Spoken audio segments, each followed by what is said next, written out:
And I now recognize the ranking member of the subcommittee, Mr. Walker, for an opening statement. I want to thank Chairman Rose, Chairwoman Rice, and Ranking Member Higgins for holding this important joint hearing on the opioid crisis, which knows, as we all understand, no social status and has no party affiliation. I look forward to hearing from our distinguished panel today on ways we can assist in their ongoing efforts in combating this ever-present crisis.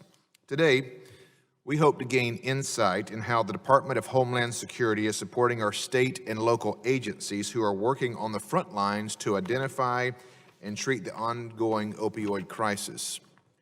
Back in 2017, I went on a 2-day, 7-stop opioid crisis tour across North Carolina to try and grasp or better understand the full scope of what we were seeing as, and rightfully named, opioid epidemic.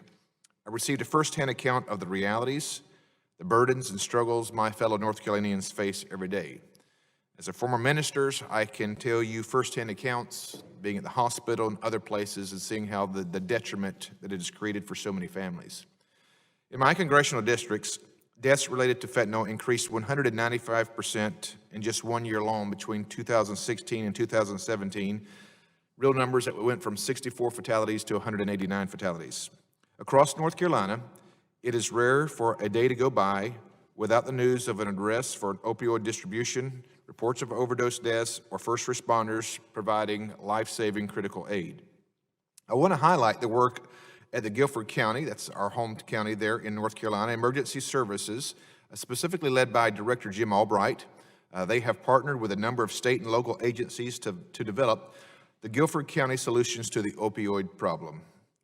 GC Stop works to provide rapid response services to individuals who have overdosed or at risk of overdosing.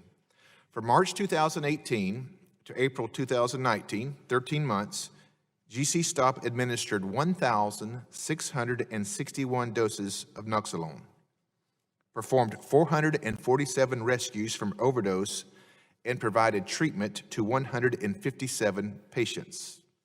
I am greatly encouraged by this effort, and I'm interested to hear from the witnesses today if they have recommendations on how to duplicate programs like GC Stop across the country. I want to especially thank Deputy Chief James Henson of the Greensboro, North Carolina Police Department for testifying today. Your testimony will offer us an on-the-ground perspective on what local police are dealing with every day related to opioids. The successes that Chief Wayne Scott, my friend, and Deputy Chief Henson, and all of the Greensboro Police Department have accomplished has really been nothing short of incredible.